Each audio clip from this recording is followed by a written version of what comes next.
दोनों बाप बेटी एक घाटी की बुलंदी पर पैर लटका कर बैठे हुए थे। समुंदर की लहरों का शोर, परिंदों की चहचहाहटें, हवा की सरमस्तियां और गरूब होते सूरज की इल्विदाई किरणें। दुनिया कैसी खूबसूरत थी। एक और सूरज गरूब हो गया। वालिद ने आह भरकर कहा, आज का सूरज कल के सूरज के लिए गरूब हो गया। आपने ऐसा क्यों नहीं कहा वालिद? तरबूज का काम तमाम करती तबीसा बोली। वो हंस दिए। तुम बच्ची हो, तुम्हारे पास बहुत सूरज पड़े हैं। मैं बूढ़ा हो चुका हूँ, एक एक सूरज को उंगलियों पर गिनता हूँ। मेरी उम्र के दिन ही कितने बचे होंगे। जिंदगी में बहुत सूरज देख लिए हैं, अब अगली जिंदगी का सूरज देखना चाहता हूँ। आपने ये ऐसे क्यों नहीं सोचा? वो हंसने लगे। तुम पुर उम्मीद हो। आपके ना उम्मीद होने की क्या वजह हो सकती है? तुम्हें मौत से डर नहीं लगता? क्या जिंदगी ने आपको डराया? अगर नहीं तो फिर मौत से कैसी नाराजगी? अगर मैं मर जाऊं तो क्या तुम्हें दुख नहीं होगा? वो हैरान अपनी दबीसा की सूरत देख रहे थे। बहुत होगा, गम से मेरा दिल फट जाएगा। लेकिन क्या आप अकेले हैं जो मर जाएंगे? क्या मैं हमेशा जिंदा रहूंगी? उन्होंने उसकी पेशानी चूम ली। मुझे तुम पर फख्र है दबीसा। वो लाजवाब हो चुके थे। आपको हमेशा मुझ पर फख्र रहेगा। फिर ऐसा करो, लोगों को काटना बंद कर दो। जब लोग अपनी खाल पर तुम्हारे दांत दिखाते हैं तो मेरी आंखों के सामने अंधेरा छा जाता है। ज्यादा रोशनी भी अच्छी नहीं होती वालिद, कभी कभी अंधेरों से भी सलाम दुआ कर लेनी चाहिए, ऐसे रोशनी की कदर बढ़ जाती है। मेरी दबीसा, लोगों पर रहम करो। तुम काटती क्यों हो, मैं आज तक नहीं समझ सका। अच्छे से अच्छे इंसान में भी एक बुरी खसलत होती है वालिद, पर वो तो अच्छे इंसान में होती है। मैं तो तुम्हारी बात कर रहा हूँ। दबीसा ने घूर कर बाप को देखा और बाप का कहकर घाटियों के सन्नाटों में गूंजने लगा। बहुत दिन हुए आपकी मेरी दांतों से सलाम दुआ नहीं हुई। उसने बाप की कलाई पकड़ ली। अब आपको याद रहेगा कि मुझसे सवाल करने का जवाब कहाँ मिलता है। अब जब आप इस पर मरहम लगाएंगे, तकलीफ से रात भर सो नहीं पाएंगे, तो आपको मालूम होगा कि दबीसा पर तंज करने का क्या अंजाम होता है। वो उससे अपनी कलाई आजाद करवाने की जरा बराबर भी कोशिश नहीं कर रहे थे। मैं काट लूंगी वालिद, आप जानते हैं मुझे, वो दांत काटने ही वाली थी।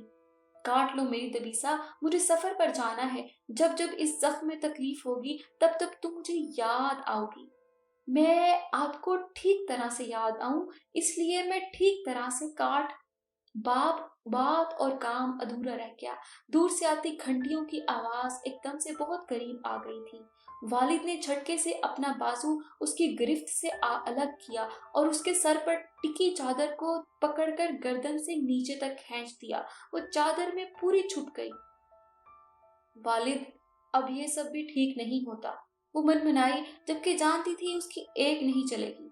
घंटियां करीब आ चुकी थीं। दबीसा ने चादर को जरा सा परे करना चाहा तो वालिद ने भड़क कर उसके जिस्म पर जरब लगाई। चादर की बुक्कल पर अपना हाथ रख दिया। वो चट्टान की तरह सख्त हो चुके थे। ऐसे मौके पर वो उसे पत्थर भी दे मारते। तुम्हें यहाँ नहीं आना चाहिए था। कुछ रहम करो शहर के लोगों पर। तुम्हें कितनी बार मना किया है, तुम लोग पास क्यों नहीं आते? वो ढाल बनकर दबीसा के सामने खड़े थे। वो दूर घाटियों से कोड़ियों के ठिकाने से निकल कर आई थी। हाथ में सहारे की छड़ी थी, जिसके ऊपरी किनारे पर घंटियां बंधी थी।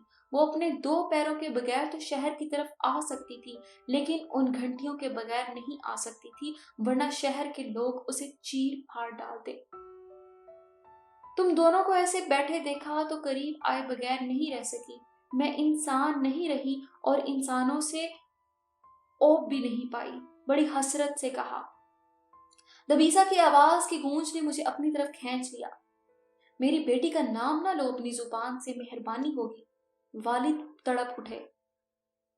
ज़ईफा ने गहरी आह भरी। मेरे वालिद को भी मुझसे बहुत प्यार था। मुझे देख देख कर जीते थे। मुझे कोढ़ हुआ तो वो जीते जी मर गए। मैंने तुमसे कहा कि तुम्हें घाटी से नहीं निकलना चाहिए था।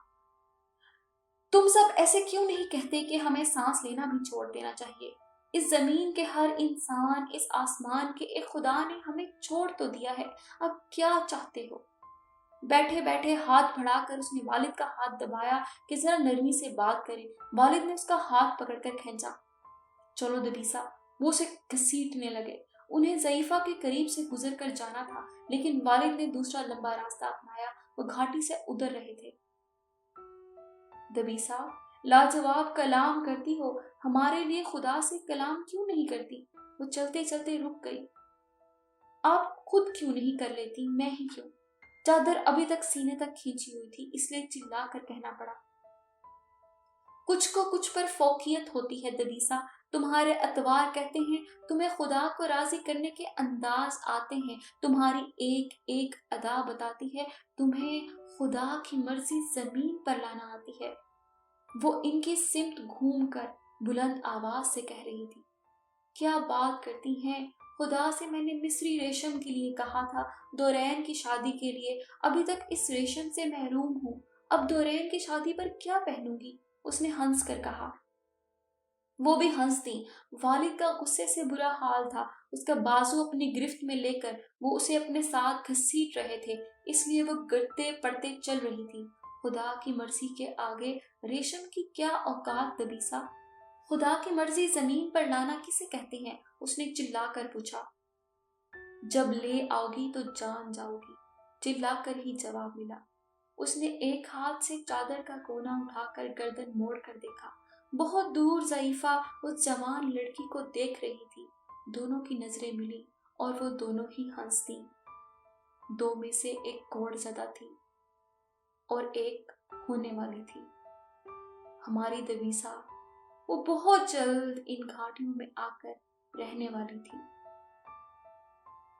ریشم کا مصری تھان عین وقت پر پہنچ چکا تھا، سفید رنگ کا۔ کچھ عرصے پہلے اس نے بازار میں ایک رومی عورت کو دیکھا تھا، اسے اس جیسا لباس بنوانا تھا۔ وہ مشکل سا تھا، لیکن دورین سلائی کڑھائی میں بہت ماہر تھی، اسے اس نے کچی زمین پر اس لباس کا نقشہ بنا کر دکھایا تھا۔ پر تم اس میں کچھ عجیب نہیں لگو گی دبیسا؟ وہی دورین کی کام چوری کی عادت۔ میں نے تمہیں لباس بنانے کے لیے کہا ہے، منہ نہیں۔ تمہارا یہ ریشم سمندر میں غرق کر آؤں گی، مجھ سے کام لے رہی ہو تو احترام بھی کرو۔ نہ جانے کیوں سارا شہر میرا تحمل آزمانے پر تلا رہتا ہے۔ نہیں لینا مجھے تم سے کوئی کام وام، اس نے منہ پھلا کر کہا، اپنا ریشم کھینچ لیا، پاؤں پٹکا اور اچھا کوشش کرتی ہوں، شاید تمہارا لباس ویسا ہی بن جائے جیسا تمہیں چاہیے۔ وہ تو ٹھیک ہے، لیکن دیکھنا ایسا نہ ہو کہ تمہارے چھوٹے بہن بھائی اس ریشم میں شہر کی گلیوں میں خاک ہوتے دکھائی دیں، میرا مطلب ہے خاک آلود۔ معاف کرنا، اس میں اپنی والدہ کو بھی شامل کر لو، میری چیزوں سے انہیں خاص چڑ ہے، وہ وہی پسند کرتی ہیں جو میں کرتی ہوں، اپنی عمر کا لحاظ نہیں کرتی، یہ نہ ہو مجھ سے پہلے وہ اسے پہن کر بازار خریداری کرنے چلی جائیں۔ دورین نے دانت پیسے۔ والدہ سے کہوں گی وہ اسے پہن کر خریداری کرنے نہ جائیں، دبیسا کا گلا دبانے چلی جائیں۔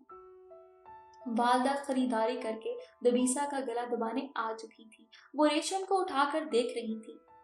کیا نصیب ہے تمہارے دبیسا، کیا ریشم منگوایا ہے تم نے، کمال کر دیا۔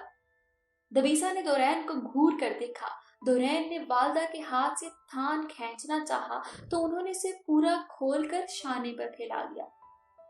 واہ، کمال کا کپڑا ہے، کوئی وزن ہی نہیں، اس لیے مصر کا ریشم مشہور ہے۔ دبیسا، کپڑا نہیں بچے گا خالہ، دورین کہتی ہے کپڑا کم ہے، مشکل سے ہی میرا لباس بنے گا۔ دورین تو پاگل ہے، میں بناؤں گی تمہارا لباس، دیکھنا پھر کتنا کپڑا بچے گا۔ لیکن پھر آپ کے گردن نہیں بچے گی خالہ، اس نے دانت پیس کر کہا۔ دورین نے کھانسنا شروع کر دیا تھا، وہ پھر سے اپنی سہیلی اور ماں کی لڑائی نہیں کرنا چاہتی تھی، ویسے ہی ماں کو دبیسا پسند نہیں تھی، اب ریشم کے بدلے میں تھوڑی بہت دوستی ہوئی تھی تو وہ بھی جنگ و جدل میں بدلنے والی تھی۔ اس نے جلدی سے ریشم سمیٹ کر دبیسا کے ہاتھ میں تھمایا۔ دیکھو، اسے اپنے ساتھ لے جاؤ، میرے چھوٹے بہن بھائی شرارتی ہیں، اسے نقصان پہنچا دیں گے، تم لے جاؤ اور خولا سے بنوا لو، میری طبیعت ویسے بھی ٹھیک نہیں رہتی۔ وہ اسے اشارے سے کہہ رہی تھی کہ ریشم سمیٹ لو جلدی سے، ابھی تو کھسکو، ورنہ میری ماں اور میری سہیلی ایک ہاتھ سے گئی دوسری تعلق سے۔ میری بھی طبیعت خراب ہو رہی ہے۔ خالہ، آپ کی طبیعت کیسی ہے؟ اس کا منہ تربوز ہو چکا تھا، سرخ۔ میری طبیعت تو ایسا اعلیٰ ریشم دیکھ کر باغ باغ ہو چکی ہے۔ پھر آپ اس باغ میں چہل قدمی کریں، میں پھر کبھی آؤں گی۔ خالہ ریشم چھوڑ ہی نہیں رہی تھی، اسے کھینچنا پڑا۔ خالہ کا منہ بن گیا۔ خالہ تھوڑی سی کوشش کر کے اپنی غربت ختم کر لیں، ورنہ لالچ۔ اس کے منہ سے پھسل گیا۔ دورین بیچاری کو اپنا دل بند ہوتا محسوس ہوا۔ اس نے تیز تیز کھانسنا شروع کر دیا کہ ماں دبیسا کی بات سن ہی نہ سکے۔ دفع بھی ہو جاؤ یہاں سے، ہر وقت ہمارے گھر میں گھسی رہتی ہو۔ جاؤ جا کر والدہ کے ساتھ گھر کے کام کرواؤ، جاؤ بھی۔ جا رہی ہوں، کل وقت ملا تو آؤں گی۔ زیر لب مسکرا کر وہ دورین کی حالت سے محظوظ ہوئی تھی۔ وقت کے سمندر میں دن کا ہدہد پرواز کر رہا ہے۔ شہر کا دلار پرندہ دبیسا گھر کے درخت پر چڑھ کر پھل توڑ رہا ہے۔ ایک پرندہ درخت کی اونچی شاخ پر آ بیٹھا تو اس نے حیرت سے اسے دیکھا۔ پرندہ اجنبی تھا، اس نے پہلی بار دیکھا تھا۔ شہر میں اجنبی پرندہ آیا ہے ماں، میں اس سے باقاعدہ ملاقات چاہتی ہوں۔ پرندہ درخت سے اڑا تو وہ بھی جلدی سے درخت سے نیچے کود گئی، جھولی میں بھرے پھلوں کو ٹوکری میں انڈیل دیا۔ کس لیے دبیسا؟ اسے بھی کاٹنا ہے، پرندوں کو تو چھوڑ دو۔ شہر میں ایسی کوئی ماں نہیں جس کے لہجے میں طنز نہ ہو۔ میری ماں ان سب ماؤں کی سردار ہے۔ شہر میں کسی کی بیٹی ایسی نہیں جو انسانوں کو پکڑ پکڑ کر کاٹتی ہو۔ میں خوش نصیب ماؤں میں اکیلی بد نصیب ماں ہوں، ماں نے چڑ کر کہا۔ چڑیلوں کی سردار ماں، والد کو مجھ پر فخر ہے۔ سر اٹھا کر وہ پرندے کو دیکھ رہی تھی، اس کے ساتھ ساتھ چل رہی تھی۔ کاش میں بھی تم باپ بیٹی پر فخر کر سکتی، کیسی ڈھیٹ ہو تم۔ اماں گھر کے کاموں میں ہلکان ہو رہی ہیں، بیٹی اجنبی پرندوں کے پیچھے بھاگ رہی ہے۔ وہ رات کے کھانے کا انتظام کرنے کی کوشش میں ہلکان ہو رہی تھی۔ والدہ، آپ نے سنا نہیں، اجنبی پرندے فرشتوں کی صورت ہوتے ہیں، وہ خدا کا پیغام لے کر آتے ہیں۔ اپنی ماں کے ساتھ گھر کے کاموں میں مدد کرواؤ، یہ پیغام لایا ہے پرندہ۔ فرشتے ایسی خراب باتیں نہیں کرتے۔ وہ گھر کی دہلیز سے باہر جا رہی تھی۔ گھر کے کام کرنا خراب باتیں ہیں؟ جو تم لوگوں کی کھالیں ادھیڑتی پھرتی ہو، وہ اسی کے مستحق ہیں۔ پرندہ شہر سے باہر جا رہا تھا، ہماری دبیسا بھی شہر سے باہر جا رہی تھی۔ پھر وہ پرندے کے ساتھ ساتھ گھاٹیوں تک چلی گئی۔ پہلے پرندہ گھاٹیوں کی چوٹیوں پر اڑتا رہا، پھر وہ ان گھاٹیوں کے اندر اتر گیا۔ اسے مایوسی ہوئی، ایسا پیارا پرندہ کہاں چلا گیا، ایسی گندی اور بدبودار جگہ۔ والد نے اسے اپنی قسم دی تھی کہ کچھ بھی ہو جائے وہ کبھی اس طرف نہیں جائے گی، وہ کوڑیوں کا ٹھکانہ ہے۔ میں مر جاؤں اور میرا مردہ جسم ان گھاٹیوں میں پڑا ہو دبیسا، تب بھی تم وہاں نہ آنا، میری جان کی قسم کھاؤ۔ ہاں والد ہاں، کتنی بار کہوں، ٹھیک ہے، مر کر بھی نہیں جاؤں گی۔ اچھے الفاظ استعمال کیا کرو والد، ان سے اتنی نفرت بھی ٹھیک نہیں۔ میں نے کہا چپ کر جاؤ، تم سے 1000 بار کہا ہے یہ سب باتیں نہ کیا کرو، کیا ذکر پر بھی ہو جائے گا؟ چپ کر دبیسا، چپ کر جا۔ والد غصے سے چلا اٹھے، وہ سہم کر انہیں دیکھتی تھی۔ کوڑیوں کا شہر، ان کا ذکر بھی ان کی باتوں میں ممنوع تھا۔ وہ شہر سے دور رہ کر اپنے پرندے کو اس میں اترتے دیکھ کر واپس گھر کی طرف آ رہی تھی کہ اسے گھنٹیوں کی آواز سنائی دی۔ یہ وہی ضعیفہ تھی، گھنٹیوں کی آواز کائنات کی آواز بن گئی۔ وہ بے زبان ہو چکے تھے تو اب بے جان چیزیں ان کی آواز ہو چکی تھی۔ وہ شہر کی دہلیز سے بچ بچ کر چل رہی تھی، دونوں ایک ہی راستے پر دو مختلف سمتوں میں تھی، وہ شہر کی طرف، وہ شہر سے دور پیرانے کی طرف۔ اچانک ضعیفہ نے اپنی آنکھ پر ہاتھ رکھ لیا اور پھر وہ لڑکھڑا کر گر بھی گئی۔ اس کی تکلیف سے بلبلانے کی آواز اس تک بھی آ رہی تھی۔ ایک ساتھ کئی پتھر ضعیفہ کے جسم سے ٹکرا رہے تھے، وہ زمین پر بے کل ہو رہی تھی، اس کی کھال سے خون بہنے لگا تھا۔ دبیسا بھاگ کر اس کی طرف آئی، کچھ دور ایک درخت کی شاخ پر چڑھ کر بیٹھا خرطوم اسے دیکھ رہا تھا۔ حسب عادت شہر کے دوسرے بچوں کو اپنے ساتھ ملا کر وہ کوڑیوں پر پتھر مارنے میں مصروف تھا۔ بچے اسے پتھر اٹھا اٹھا کر دے رہے تھے اور وہ تاک تاک کر مار رہا تھا۔ اس کا نشانہ اتنا پکا تھا کہ ضعیفہ کی ناک، کان، آنکھ سے خون بہنے لگا تھا۔ وہ ان کی طرف آندھی طوفان کی طرح لپکی तो सब उसकी शक्ल देखते ही भाग गए, लेकिन खरतूम को दरख्त से उतरने में वक्त लग गया था। मेरी शक्ल की तरफ देखो, पहचानते हो मैं कौन हूँ? खरतूम को गरीबान से पकड़कर वो जमीन पर पटक चुकी थी और अब उस पर झुकी उससे पूछ रही थी, तुम इस शहर की चुड़ैल हो, बला हो, तुम्हें कौन नहीं जानता? वो पुष्ट के बल पीछे खिसक रहा था। दबीसा ने उसके एक हाथ पर अपना पैर रखकर दबाव बढ़ा दिया।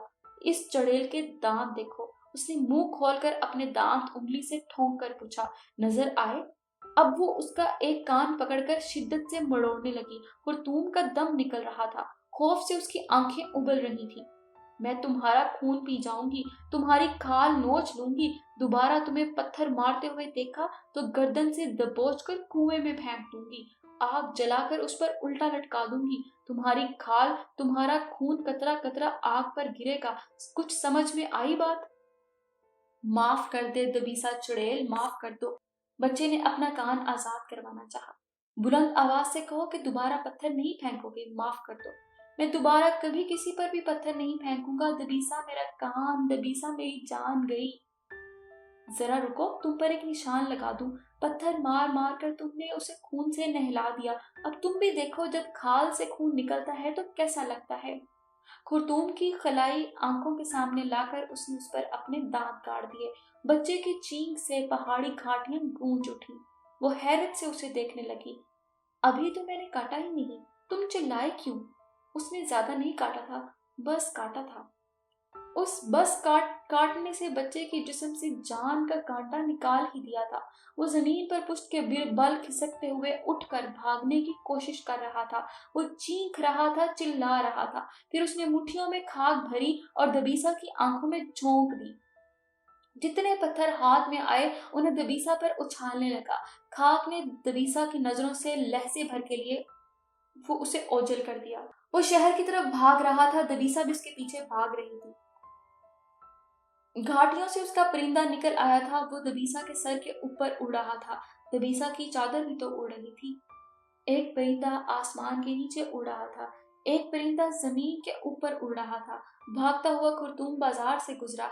हफ्ते का दिन काम से आराम का दिन था, तो आज बहुत रश था। वो भीड़ को हाथ से धकेलता हुआ चिल्लाता हुआ भाग रहा था, माँ माँ, दबीसा चुड़ैल मेरे पीछे लग गई है, कोई मुझे बचाए। वो चिल्लाता जा रहा था।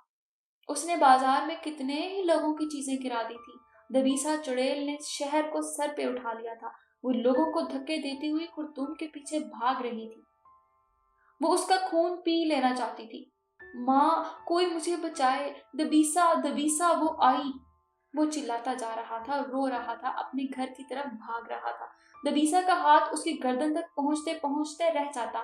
हवा से उठती उसकी चादर, उसके सर पर उड़ता हुआ परिंदा, उसकी आंखों की धुंधी। शहर वालों ने उस दिन दबीसा को नए ही रूप में देखा। वो खुरतूम को खा जाना चाहती थी। तरबूज वाले चचा ने दबीसा को रोकना चाहा। वो कुछ दूर तक दोनों के पीछे भागे भी, लेकिन कोई फायदा नहीं हुआ। माँ माँ, खुरतूम की चीखें शहर का सुकून तबाह कर रही थी। कितनी ही औरतें घरों से बाहर निकलकर देख रही थी कि किस माँ को ऐसे क़यामत खेज अंदाज में बुलाया जा रहा है। बच्चों ने अपना खेल खेलना बंद कर दिया था। वो सबके खेल तबाह करता अपने घर की सिमत भाग रहा था। ना बच्चा रुक रहा था, ना दबीसा। ये मुझे मार डालेगी माँ। बच्चा घर का दरवाजा धाड़ बंद कर चुका था। माँ के हाथ से कोई बर्तन गिरकर टूटा था। दबीसा ने बंद दरवाजे को धक्का लगाया तो वो खुला नहीं। उसने पूरी कुवत लगाकर एक और धक्का लगाया। दरवाजा धाड़ से खुला। दोनों पट वाह हो गए। वो गिरते गिरते बची। खुरतूम जल्दी से माँ के पीछे छुप गया। वो उसकी तरफ लपकी। ये क्या तरीका है दबीसा? खुरतूम का दम निकला जा रहा है। क्यों बच्चे की जान की दुश्मन बनी हुई हो? दबीसा का अपना सांस निकला जा रहा था। पेट फटने को था, लेकिन उसने सांस को ऐसे काबू में रखा कि हालत जाहिर न हो। दूबदू जंग करनी हो तो अपनी कमजोरी नहीं, बर्दाश्त जाहिर करते हैं। दबीसा का लगाया नया तमाशा देखने के लिए आसपास की माएं भी घर के अंदर आ चुकी हैं। ये उस कोहड़ी को पत्थर मार रहा था। उसने लपक कर खरतूम को अपनी गिरफ्त में लेना चाहा। माँ ने उसके हाथ को बुरी तरह से झटक कर परे किया। वो कोड़ी तुम्हारी माँ लगती है? अच्छा किया पत्थर मारे। क्यों आती है वो शहर की तरफ? हम सबको भी कोड़ी करेगी। वो कोड़ी मेरी माँ होती तो ये अपनी टांगों पर भाग कर अपनी माँ के पीछे आकर ना छुप जाता। अच्छा, ऐसे ही शाहजोर हो तुम। सुना आपने ये कैसे बात करती है, वो घर में झांकने वाले मर्दों और घर में खड़ी औरतों से कह रही थी। सारी दुनिया को इकट्ठा कर लें, उन्हें सुनाए, बताएं कि मैं क्या करती हूँ, लेकिन मैं डरती नहीं हूँ। उसने कोड़ी को पत्थर मारे, उसकी खाल फट गई थी, खून बहने लगा। वो पहले ही इतनी तकलीफ में है, इसने उन्हें और तकलीफ क्यों दी? मैं उसकी खाल से भी वैसे ही खून निकालूंगी। अपनी खाल का खून बचा कर रखो दबीसा, मुझे भी कम ना समझना। ऐसे ही हमदर्दी है इन कोड़ियों से तो उनके पास जाकर क्यों नहीं रहती? सारी दुनिया में भागती दौड़ती फिरती हो, क्या तुम्हें तुम्हारे बाप ने कसम नहीं दे रखी कि तुम घाटियों तक नहीं जाओगी? ऐसे ही नडर हो तो तोड़ दो ये कसम, ऐसे ही बहादुर हो तो रोज जाया करो वहां, उनकी मरहम पट्टी किया करो, हम भी देखें तुम्हारी दरिया दिली। वो तो कोड़ी है, आपको कौन सा मर्ज लाहक है जो जुबान भी बदबू दे रही है और इखलाक भी? ये तो कोड़ से भी ज्यादा गलीज है। आपकी मरहम पट्टी कर दूं? तुम्हारी गलाजत को सारा शहर झील रहा है दबीसा, जिसे तुम्हारा दौलतमंद बाप तो क्या सारे शहर को गुलाम बना लेगा। दोबारा मेरे बच्चे को हाथ लगाया तो हाथ काट दूंगी। अपनी जबान क्यों नहीं काट लेती, अपने बच्चे के हाथ काटे। दबीसा चुड़ैल, तू कोड़ी होगी तो मैं तुझ पर भी ऐसे ही पत्थर बरसाऊंगा, मैं मार मार कर तुझे लहू लहान कर दूंगा। तूने मुझे काटा है, मैं तुझे जिंदा नहीं छोड़ूंगा। खुर्तूम में हिम्मत आ गई थी। दबीसा तन से हंसी। मुझे मालूम ही नहीं था कि शहर में इंसानों के साथ साथ भेड़िए भी रहते हैं। खुदा की जमीन पर इंसानों की खाल में शैतान भी रहते हैं। तू खुद किसी शैतान से कम है, सारा शहर तेरे शर से पनाह मांगता है। मैं आपकी खैर से पनाह मांगती हूँ। वो हंस दी। उस लाडले को अपनी ममता की पनाह में रखना खाला, ये इस घर से बाहर जहां कहीं मुझे नजर आया वही उसकी कब्र बनेगी। बच्चा खौफ से उसे देखने लगा था, वो जानता था ऐसा ही होगा। दबीसा, तू कोड़ी होकर मरे। दबीसा दहलीज से बाहर अपना पांव निकाल चुकी थी। इसने पलट कर देखा। मुझे मौत से डर नहीं लगता खुर्तूम, तुझे कोड़ से लगेगा। जब तेरी खाल बदबू देने लगेगी, तेरा हुस्न नहुसत ज़दा हो जाएगा। इस शहर की हसीन लड़की जब इस शहर की सबसे करी सूरत लड़की हो जाएगी, जब तेरा ठिकाना ये शहर नहीं कोड़ियों का शहर होगा, तब तू डरेगी। माँ ने नफरत से कहा। उसने चौखट को हाथ से दबोच लिया। शहर की सबसे हसीन लड़की, शहर की सबसे शरीर लड़की, दबीसा, ना चाहते हुए भी वो खामोश होकर जा रही